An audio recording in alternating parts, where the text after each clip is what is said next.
श्री सीतारामचंद्र भगवान की जय। रामं रामानुजं सीतां भरतं भरतानुजं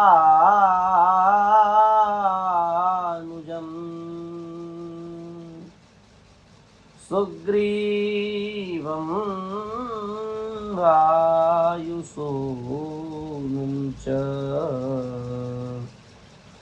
प्रणमामि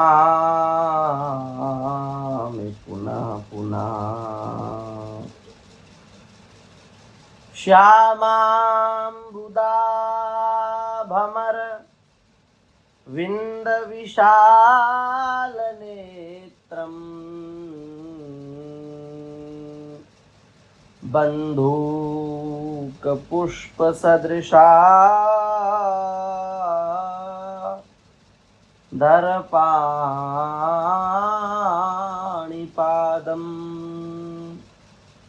सीतासहायमुदितं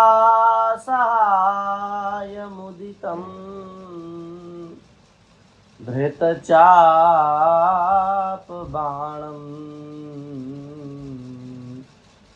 रामं नमामि शिरसा रमणीयवेशम्।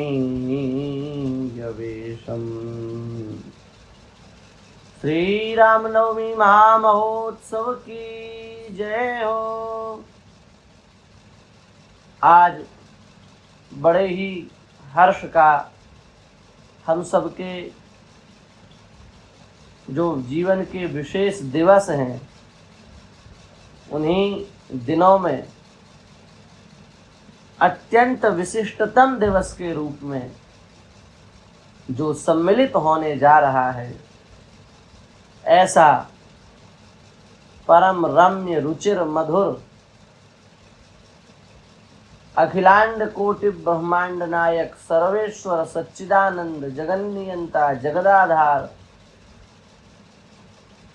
असंख्येय दिव्यानंत कल्याण गुणगण निलय परात्पर परब्रह्म सर्वेश्वर मर्यादा पुरुषोत्तम अभिरामाभिराम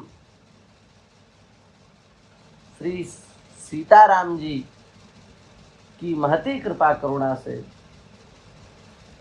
हम सभी के जीवन में श्री रामनवमी महामहोत्सव को पुनः मनाने का हम सभी को सौभाग्य प्राप्त हो रहा है।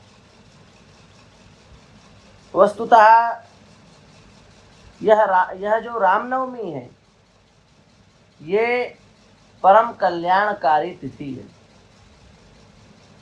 यह भगवान श्री राम के प्रादुर्भाव की तिथि है। गोस्वामी जी कह रहे, नवमी तिथि मधुमास पुनीता, शुक्ल पक्ष अभिजित हरि प्रीता, मध्य दिवस अति शीत न घामा, पावन काल लोक विश्रामा। ये 9 की संख्या जो है अत्यंत पवित्र संख्या है। वैसे तो नवमी तिथि को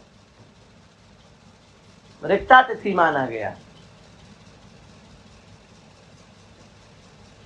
और रिक्ता तिथि जो है वो श्रेष्ठ नहीं मानी गई उतनी ज्योतिष शास्त्र के अनुसार। पर भगवान ने इस तिथि में अवतार लेकर के रिक्ता को भी पूर्ण कर दिया। और नवमी तिथि का 9 संख्या से बहुत घनिष्ठ संबंध है। और 9 संख्या ऐसी संख्या है गणित की जो संख्या कटती नहीं है। 9 को आप डबल करोगे तो कितना होगा? 18। 18 में 8 और 1 को जोड़ दो, कितना हो जाएगा? 9। 9 को 3 गुना करोगे तो कितना हो जाएगा? 27। 7 और 2 को जोड़ोगे कितना हो जाएगा? 9। तो 9 संख्या कटने वाली संख्या नहीं है।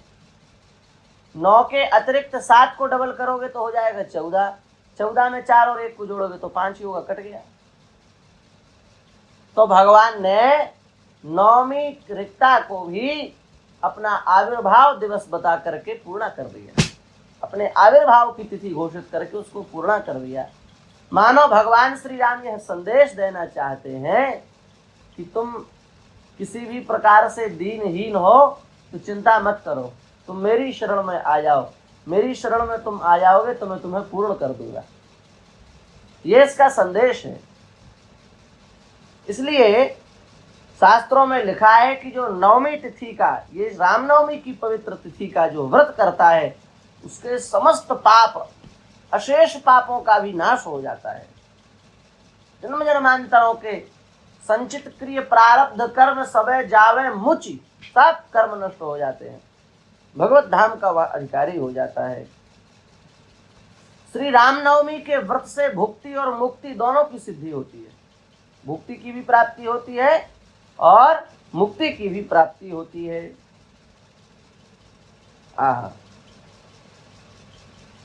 बड़ा पवित्र इसके व्रत करने की विधि है।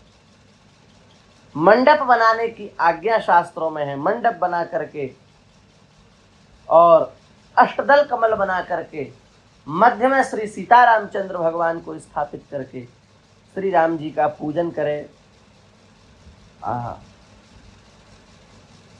संपूर्ण षोडशोपचार का जो पूजन का विधान है उस पूजन के विधान को संपन्न करें और संपूर्ण पूजन के विधान को संपन्न करके भगवान से प्रार्थना करें, प्रदक्षिणा करें, प्रसाद बांटे और प्रसाद बांट करके फिर उसके बाद में प्रसाद को ग्रहण करें। व्रत की जो मुख्य विधियां हैं वो प्रायः हम पहले भी कई बार कह चुके हैं। दिन में नहीं सोना है, पान का भक्षण नहीं करना है, काम के वशीभूत नहीं होना है, अशुद्ध पात्रों में भगवान के लिए जो भोग पदार्थ तैयार किया जाएगा वो भगवान ग्रहण नहीं करते, इसलिए पवित्र पदार्थों में उनका परिपाक होना चाहिए और किसी भी प्रकार से हमको आलस नहीं करना चाहिए। हमारा कोई बहुत घनिष्ठ मित्र हो और उस घनिष्ठ मित्र का हमको जन्मदिन पता चल जाए तो हम कितनी अंदर से भाव लेकर के, कितनी उत्सुकता के साथ उस मित्र के जन्मोत्सव को मनाते हैं। फिर तो ये भगवान श्री राम का पावन प्रागट्योत्सव है जो हमारे ही नहीं संपूर्ण विश्व के आधार हैं, जो संपूर्ण विश्व को उत्पन्न पालन सृजन संहार जिनके मूल कारण है। जन्माया वशवर्ति विश्वमखिलम ब्रह्मादि देवासुरा यत् सत्त्वान्मृषैव भाति सकलम रज्जौ यथा हेर्भ्रमः यत्पादप्लवमेकमेव हि भवाम बोधे स्तुतिर्षावताम वंदेहम तमशेष कारण परम रामाख्यमीशम हरि। उनका हमको पवित्र उत्सव मनाना है, इसलिए पूर्ण सावधानी होनी चाहिए। और एक विशेष बात, रामनवमी के दिन श्री रामचंद्र जी के विग्रह के दान का अपार महात्म्य है। रामनवमी के दिन जो श्री रामचंद्र जी के विग्रह का दान करता है उसको सीधे साकेत की प्राप्ति होती है, ऐसा शास्त्रीय कथन है। और इसको विशेष रूप से देखना हो तो व्रतराज आदि जो ग्रंथ हैं उनमें इसकी विशेष दान की विधि और उसको समझना चाहिए महात्म्य को। तो हम आपसे प्रार्थना करते हैं कि आपकी जैसी सामर्थ्य हो, ना ही कुछ हो तो चित्रपट का दान करो, पर श्री राम जी का विग्रह, श्री विग्रह का दान, चित्रपट का दान श्री रामनवमी में बहुत महत्वपूर्ण है। उससे बहुत हमारी जो है बहुत उत्कृष्ट हमारे लिए लाभ होगा, समस्त हानियों की निवृत्ति होगी। इसलिए जो भी सुनने वाले जन हैं वो यदि कर सके तो बहुत अच्छी बात है, मूर्ति का दान करें, श्री विग्रह का दान करें अथवा चित्रपट का ही दान करें तो बड़ा लाभ होगा। तो इस प्रकार से यह रामनवमी तिथि जो है वो सर्वथा हम सबका मंगल करने वाली है, सब प्रकार से हम लोगों की रक्षा करने वाली है। तो हम लोग खूब पवित्रता से व्रत करें। भोजन का महत्व नहीं है। लोग कहते हैं भगवान का जन्म हुआ, भगवान का अवतार हुआ, हम भूखे क्यों रहें? अरे भाई, शास्त्र के विधान के अनुसार चलना चाहिए ना। शास्त्र में व्रत की महिमा है तो व्रत करना चाहिए। कई लोग दोपहर में 12 बजे तक व्रत करते हैं और जब राम जी का प्रागट्योत्सव हो जाता तो पा लेते हैं, पर ये भी ठीक विधान नहीं है शास्त्र का।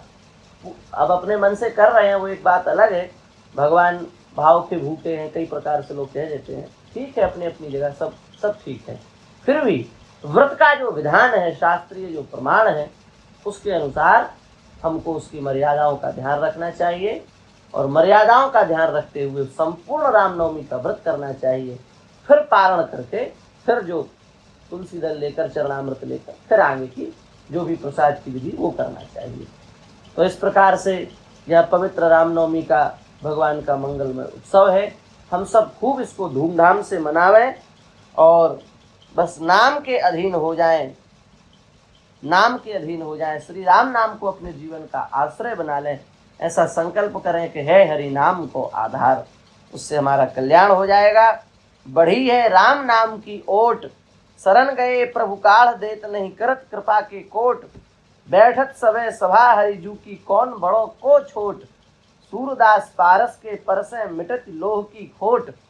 बढ़ी है राम नाम की ओट है, राम नाम की ओट में जो चला जाता है, को बड़ो को छोटो, कौन बड़ा कौन छोटा है। पारस मणि के संपर्क में कैसा भी खरा से खरा लोहा आ जाए और गंदा से गंदा लोहा आ जाए, साथ को वो स्वर्ण बना देता है। ऐसे ही इस राम नाम की ओट जो ले लेता है, इस श्री राम नाम का जो आश्रय ले लेता है, वो कैसा भी हो, किसी भी प्रकार का हो, अयोग्य हो अथवा सयोग्य हो, दोनों को राम नाम अपना आश्रय देता है। इसलिए बढ़ी है राम नाम की ओट। हम लोग इस रामनवमी को यही संकल्प लें कि हम लोग नाम के आश्रित रहेंगे। भगवान नाम का आश्रय ही सर्वोत्कृष्ट आश्रय है और भगवान नाम का आश्रय लेकर के हम लोग सब लोग व्रत करें। व्रत करके भगवान से प्रार्थना करें कि हमें आपसे कुछ नहीं चाहिए, बस आपकी कृपा दृष्टि हम सब पर बनी रहे और अंत में आपके नित्य धाम की हम सबको प्राप्ति हो, यही भगवान से कामना करना चाहिए। इसी भावना के साथ आप सभी को अत्यंत पवित्र श्री रामनवमी की बारंबार शुभकामनाएं देते हुए, बधाइयां देते हुए हम अपनी वाणी को श्री सीता रामचंद्र भगवान के चरणों में समर्पित करते हैं। श्री सीता रामचंद्र भगवान की जय।